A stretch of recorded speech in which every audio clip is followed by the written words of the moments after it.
Welcome back to Fevernova. Today, well, this is it, the second and final part of our commentary series in this particular deep dive format. That's right. And our mission today, really it's twofold. First, we want to wrap up this style of deep analysis, bring it to a good close as a series. And second, we're aiming to give you as much value as we can. Interesting insights, maybe some AI perspectives if they pop up in the sources, and definitely our own takes on what we've been looking at. Exactly. And look, while this specific chapter, this format is ending, it's really important to say Fevernova itself isn't going anywhere. It will continue. Yeah, big things planned. We're excited about what's next, actually. It'll involve a new team, a different style. But for now, honestly, a huge thank you from both of us for being part of this journey with us so far. Absolutely. And as we wrap this format up, we've got quite a range of stuff to cover today. Recent football events, basically. We've got press conferences, player interviews, pundit analysis. Yeah, the full picture. Trying to get that comprehensive view of what's been going on. Okay, perfect. So let's dive straight in then. First up, Manchester United and, well, the Ruben Amorim situation continues. You might remember back in December, that game against Newcastle. Oh yeah, the Josh substitution. Very early. Really early. Yeah. Like 33 minutes in, I think. It was a tough one for him, clearly. Raised a few eyebrows at the time. It really did. But what's been, fascinating, really, is how the atmosphere around Josh has shifted since then. The fans, they've properly rallied behind him. You hear it, don't you? Yeah. Singing his name in warm-ups when he comes on. And Amorim, the manager, he sees that as a real joint effort. Like 50-50, the fans and the player rebuilding that confidence together. It shows how powerful that kind of support can be, right, for one player. Absolutely. And Amorim's been pretty open about how he's handled it, how he's tried to help Josh, get his footing back after that. Being a former player himself, he gets it. The need for clear communication, talking to the staff. His approach involved, open chats, consistent work with the coaches on specific... And playing him, crucially. Exactly. Showing belief by actually putting him on the pitch. Yeah. Amorim himself said, didn't he, that game time is often the clearest way a manager shows faith. Makes sense. So thinking bigger picture for United, squad rotation comes up, right? Especially with the Europa League knockouts getting serious. Yeah, Amorim even mentioned Jose Mourinho's old tactics, how Mourinho sometimes really prioritized Europa by rotating heavily in the league. Right, remember that. Yeah. So it makes you think, how do different managers balance those priorities? But Amorim's quick to point out it's different now at United, wasn't he? He was. He highlighted the squad isn't maybe as deep as it's been before, and there are still players who aren't quite, ready for the full 90 minutes week in, week out. So he knows he needs to manage the load for Europe. But the immediate thing is Newcastle. Putting out a team to compete to win that game, not looking past it, seems quite pragmatic. Very much so. Which then naturally leads to thinking about Newcastle themselves. How good are they? Yeah, what was Amorim's take? He gave a pretty detailed assessment. Talked about their talented individuals, their strengths from set pieces, which could be huge in tight games, their physicality, and their teamwork. Okay. And he also mentioned that emotional boost they got from winning that recent title. Yeah. That can really fuel a team. Yeah, momentum is key. Another big talking point at United, Bruno Fernandes. The guy just plays all the time. Doesn't he just? Started his last 20 matches straight. Wow. And Amorim admitted they're constantly looking at it, thinking, do we need to rest him before these huge Europa League games? Yeah. Especially because he's playing so well, so central to everything. It's a tough balancing act for a manager, isn't it? Protect the player versus their desire and the team's need for them to play. Definitely. And the conversation also touched on Højlund and his goal tally. Amorim's view there seemed more focused on the process, the performance underneath. Like creating chances is the first step. Yeah, exactly. He emphasized that. Creating chances is key, and he thinks the team is doing that. He even pointed to their better goal scoring in this competition compared to the league stats. Okay. Stressing they need to stick with it, just refine that final touch. He even brought up their past struggles with, like a negative goal difference, showing how far they've come, even if goals aren't always flying in. Right. Now, this next bit definitely caused a stir. Nemanja Matić, former United player. He had some, let's say, very strong words about Andre Onana, the goalkeeper. Yeah, this was after Onana said United were much better than Lyon, his old club. And Matić just went for it. He really didn't hold back, did he? Called Onana potentially one of United's worst ever keepers. Ouch. That's quite a statement. His whole point seemed to be about respecting the club's history, the legends. He basically said Onana needs to earn the right to make claims like that. Especially when you look at guys like De Gea, Schmeichel, Van der Sar. It's a massive challenge to Onana's confidence and maybe reflects some of the criticism he's faced generally. It's pretty damning. But then, completely different tune when Matić talked about Ruben Amorim, his old teammate. Oh, total contrast. You could tell there's a real belief there because they played together. What did he say about him? Described him as optimistic, supportive, a natural leader, even back when he was playing. Matić clearly thinks the Amorim can turn things around at United. But there's always a but. Yeah, the big caveat was time and support. Matić stressed how vital that is, especially in the Premier League. He said it's just relentless, so tough to win games consistently because every team has quality, good coaches. He really hammered home how demanding that environment is. Needs backing, basically. Okay, let's shift away from Old Trafford for a bit. Liverpool, Mohamed Salah signs a new deal. That's massive news. Huge boost for them, absolutely. Salah himself sounded thrilled about the new 2-year contract. He's obviously buying into the project, believes the current squad can win more trophies. That was clearly a big reason he committed. And there's one trophy in particular he seems really focused on, isn't there? Yeah, the Premier League. He really wants to win it again, especially because the celebrations last time were a bit, muted because of everything going on. Right, the pandemic timing. Exactly. He knows Arsenal are pushing them hard in the run-in the last 7 games or so, but he sounds determined to go all out for it. And his message to the fans. Pretty clear. Shared optimism, shared goals. He said he signed because he truly believes they can win big things together and basically called on the fans to keep bringing that famous Anfield atmosphere. He knows how important they are. Great stuff for Liverpool fans. Okay, let's head over to Spain now. Barcelona seemed to be hitting some serious form, particularly in the Champions League. That last result was a bit of a statement. It really was. That 4-0 hammering of Borussia Dortmund.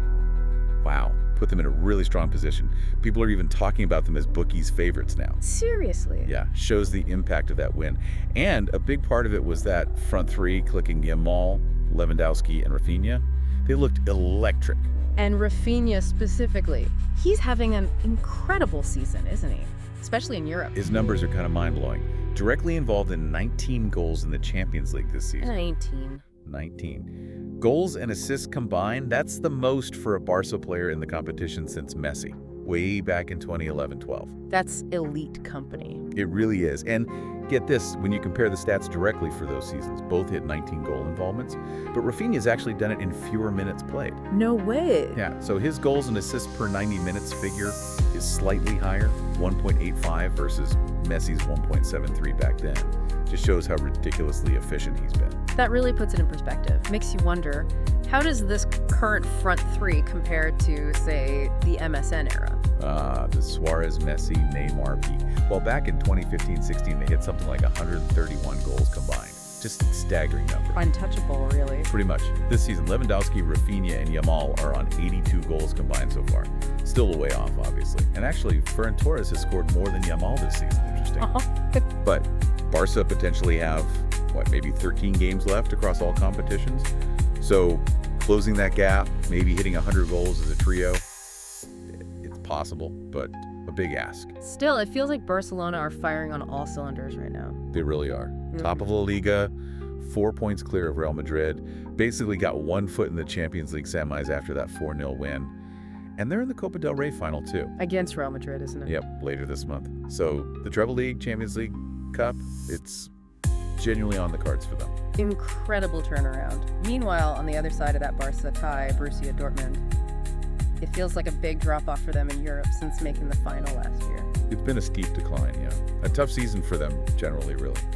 Bit of instability, players coming and going. Yeah. That makes it hard to perform consistently at the very top level, especially in the Champions League. And coming back from 4-0 down feels impossible. All knows. I mean, you should have to mention the one truly insane comeback. PSG losing 4-0 at home to Barca, then Barca winning 6-1 in the return leg. Exactly. So while it's incredibly unlikely, statistically speaking, there is that one historical precedent, however crazy it was. True. Okay, let's talk Chelsea. They're definitely in the market for a striker this summer. That seems clear. Yeah, confirmed they will definitely sign a striker. And one name getting serious traction is Liam Delap at Ipswich Town. Had a good season, hasn't he? Very productive. 12 goals. And there's talk of a £30 million relegation clause in his contract. He's 22, fits that young, high-potential profile Chelsea seem to favor. But he's not the only one linked, is he? There's a whole list. No, definitely not. Benjamin Šeško at Leipzig, Jonathan David from Lille, Hugo Ekitike at Frankfurt, and Victor Osimhen from Napoli. Osimhen would be the big one. For sure. Probably the most expensive and also the oldest of that group at 26. Shows they're looking at a few different types of players, different price points. Chelsea actually played Ipswich recently. You'd think that might be a good time for a quiet word about Delap. You might think so, but reports suggest probably not. Both clubs had too much riding on that game. Ipswich fighting relegation, Chelsea chasing Champions League spots. Yeah, focus would be elsewhere. Exactly. If Chelsea do make a move for Delap or anyone else, it'll likely be through the proper official channels once the dust settles on the season. Sounds like they're busy planning ahead anyway, not just strikers. That's right. They've already sorted deals for Dario Osogu, a defensive midfielder from Sporting, for next season, and Giovanni Quinda, a young winger, also from Sporting, who's set to arrive in 2026. Planning long term. Definitely. But the big thing hanging over all their summer plans is Champions League qualification. Getting that will make a huge difference to what they can actually do in the market. Makes sense. Right, let's move on to Jadon Sancho. His situation, it feels like it's getting critical, doesn't it? You could say that. After things didn't work out at United, the loan to Chelsea hasn't really been the fresh start people hoped for. There's a feeling he's maybe sort of running out of excuses or chances at this top level. He showed flashes early on at Chelsea, didn't he? Yeah, little glimpses of that creativity. But recently, the output just hasn't been there. 1 goal or assist in his last 19 games, apparently. Oof. This is not good enough. Not really, no, for a player with his talent. And then there was that comment he made on Marcus Rashford's Instagram. Yeah, when Rashford went to Villa on loan, seemed a bit off, didn't it, given Sancho's still technically a United player? Exactly. Came across as maybe disrespectful to his parent club, to a lot of people. Okay. And statistically, looking at his Chelsea performances, the key numbers, touches, shots, dribbles, passes, they've all trended downward since his first few games. Less involved, less effective. But the manager, Maresca, apparently still likes him. That's interesting. Yeah, reports suggest Maresca sees the potential, and maybe Sancho's attitude and professionalism and training have improved. Sancho himself has said he needs to do better, needs to be patient. But going back to United permanently seems really complicated now. His wages are huge, and the fans, well, the reception probably wouldn't be great. Yeah, probably not. There was some talk about players like Tracton and Nim coming back from injury at Chelsea. Could that help Sancho? It's possible, yeah. Sancho's the kind of player who thrives on combination play, linking up with others in tight spaces, so having more technical attacking players around him could, in theory, help unlock his game. But there's always that worry, isn't there? Like William Gallas said in the past about him sometimes getting bored or checking out. That concern is definitely still there. And looking bigger picture for Chelsea, do they even need him long term? With all the young wingers they've signed or got coming through? Exactly. Estevao, William Plamez, Osogu, Quenda, plus Matić, maybe Pedro Neto. Keeping Sancho on big wages could block the path for those younger guys who are the future. Doesn't really seem to fit their strategy. So if United and Chelsea are unlikely, where does he end up? Any potential suitors mentioned? Well, Wolves got thrown out there as an interesting one. Maybe a step away from the spotlight. But perhaps more likely are other London clubs like Crystal Palace or Fulham, somewhere he could settle and get regular games. A reset, basically. Okay, let's shift focus now to someone who's been the absolute opposite of inconsistent. Kevin De Bruyne. What a player. Just a genius playmaker, isn't he? His impact on the Premier League has been absolutely massive. That ability he has to create chances, to see passes others don't. Arguably harder than scoring goals yourself sometimes. World-class vision and execution. It's almost funny to think he struggled to make it at Chelsea first time round. Shows how important the right fit is. Total contrast to his time at City, isn't it? Yeah. That $54 million fee from the Bundesliga looks like one of the all-time bargains now. Yeah. His value, his influence is just soar. The highlights reel. Oh, incredible. Stunning goals, passes that defy physics, and just relentless high-level performance for, 7-8 years now? And the praise he gets from Guardiola, from teammates. Yeah. it tells you everything. Constantly. They talk about his passing, his vision, that almost telepathic link-up play he has. Yeah. He's been so fundamental to City's success. 6 Premier League titles. And even coming back from injury, like this season, he just steps back in and immediately influences games, lifts the whole team. Just a rare, rare talent. Speaking of City and Guardiola, let's touch on some of his recent comments. Semi-automated offsides are coming in. Yeah, Pep confirmed they'll start using it from their next game. He seems to expect it'll just be quicker, more efficient. He also noted the confirmation of 5 Champions League spots for the Prem next season. Which is big. Huge for English clubs. Interestingly, though, Guardiola pushed back a bit on the idea that City have this massive, deep squad. Oh, really? That's the common perception. Yeah, but he pointed out they've missed key players for chunks of the season. Central defenders from the Champions League final win, their main striker out for ages. His point seemed to be that internally they haven't felt like they've had endless options all year round. Okay, fair point. What did he say about Mo Salah staying at Liverpool? Pretty positive, actually. Acknowledged Salah's quality, said it was good for the league, that he's staying for another couple of years. Yeah. He also gave a shout out to Nico O'Reilly's versatility, playing left back even though he prefers midfield, shows that adaptability within the squad. Right. There were also those stories about Grealish and Foden after the derby. Did Guardiola address those? He did. Sort of played it down, really. Said things like that happen everywhere in a crazy world, not just specific to City. Said the players don't feel good about whatever it was, but they're moving on. Okay. And the general injury situation at City? Still got players out, basically. Yeah. Guardiola just framed it as adapting, seeing it as a challenge. Seems pretty satisfied with where they are despite those difficulties. Looking ahead to the summer, though, Pep seemed to think recruitment is vital. Yeah, he specifically mentioned De Bruyne leaving, uncertainty around others, like Gundogan maybe. Yeah. Stressed they need to bring players in to avoid similar depth issues next season. Said the club's working on it, but they won't have a ridiculously massive squad either. Right, balance. And finally, from Pep, he had some really high praise for Adam Wharton at Crystal Palace, didn't he? He did, yeah. Called him an excellent holding midfielder, great left foot, really highlighted the impact he's made since stepping up from the championship. Mentioned he was already in the national team setup under his previous manager too. High praise indeed. Definitely one to watch. Okay, final big discussion point before we reflect a bit on this whole format.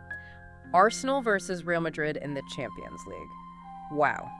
Just a stunning result, wasn't it? Arsenal's heroic performance, winning 3-0 against the holders, and that Real Madrid starting lineup. 9 previous Champions League winners in it. Only Mbappe wasn't. Yeah. Just shows the scale of the upset. Huge pressure on Madrid going into that, and they just didn't deliver. What did the pundits make of it? One view was that while Madrid often have that Champions League aura, Arsenal just showed real maturity, controlled the game tactically. The key for Arsenal now, obviously, is not conceding early at the Bernabeu in the second leg. Stop them getting any belief back. Exactly. The pundit also talked about how Arsenal have changed under Arteta these last couple of years. Less gung-ho, more pragmatic, defensively solid, strong defense, good on set pieces, dangerous in transition. That's their game now. And with Arsenal maybe out of the title race, not in the domestic cups, this competition feels massive for them this season. It really does. Feels like their main shot at a major trophy. The pundit also suggested Madrid have become maybe a bit more reliant on individual moments this season compared to last year's collective strength. That could make them vulnerable to a really well-organized team like Arsenal. Madrid also had a league game after that loss against Alaves. Must have been tough deciding whether to rotate players before the second leg. For sure. Added pressure. And the fan reaction online after the 3-0, pretty bleak from the Madrid side. One fan was quoted saying basically no way they could come back against a team as solid as Arsenal. Let's hear from a player, though. Jude Bellingham gave his thoughts, didn't he? Sounded pretty honest. Remarkably so. Said straight up, Arsenal were very good and Real Madrid were nowhere near it. Admitted Arsenal could have scored more, felt Madrid were maybe lucky it was only 3. Wow. Blunt assessment. Yeah. Said they need something unbelievably special at the Bernabeu now. Recognized that coming back from 3 goals down in Europe would be unprecedented for Real Madrid. Yeah. But he also said giving up just isn't in the club's nature. Still fighting talk. Did he mention Declan Rice? Those free kicks were crucial. He did. Yeah. Praised Rice's quality on the set pieces. Also noted Madrid's lack of threat going forward in that game and how good Arsenal were defensively when Madrid lost the ball. But his final message was still one of belief. Yeah. We're still in it. Anything can happen at the Bernabeu. Gotta have that mentality, I guess. Well, that wraps up our main discussion points for this final deep dive in this style.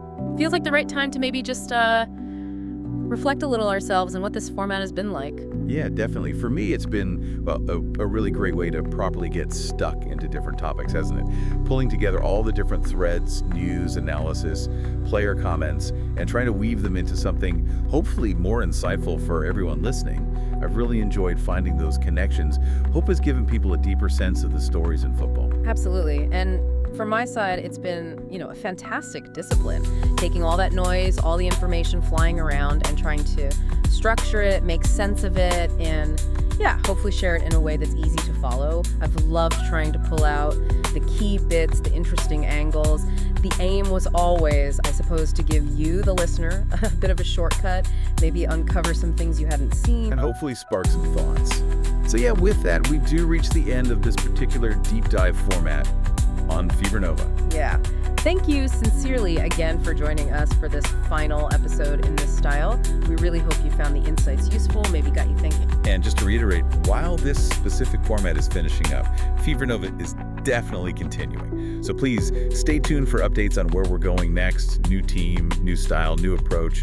Some exciting things are coming soon, we promise. Yeah, keep an eye out. You can follow Fevernova on mentioned relevant platform social media here. We'll post all the news about the next chapter there. Until then, it really has been a pleasure sharing these deep dives with you. Thanks so much for being part of it. Goodbye for now.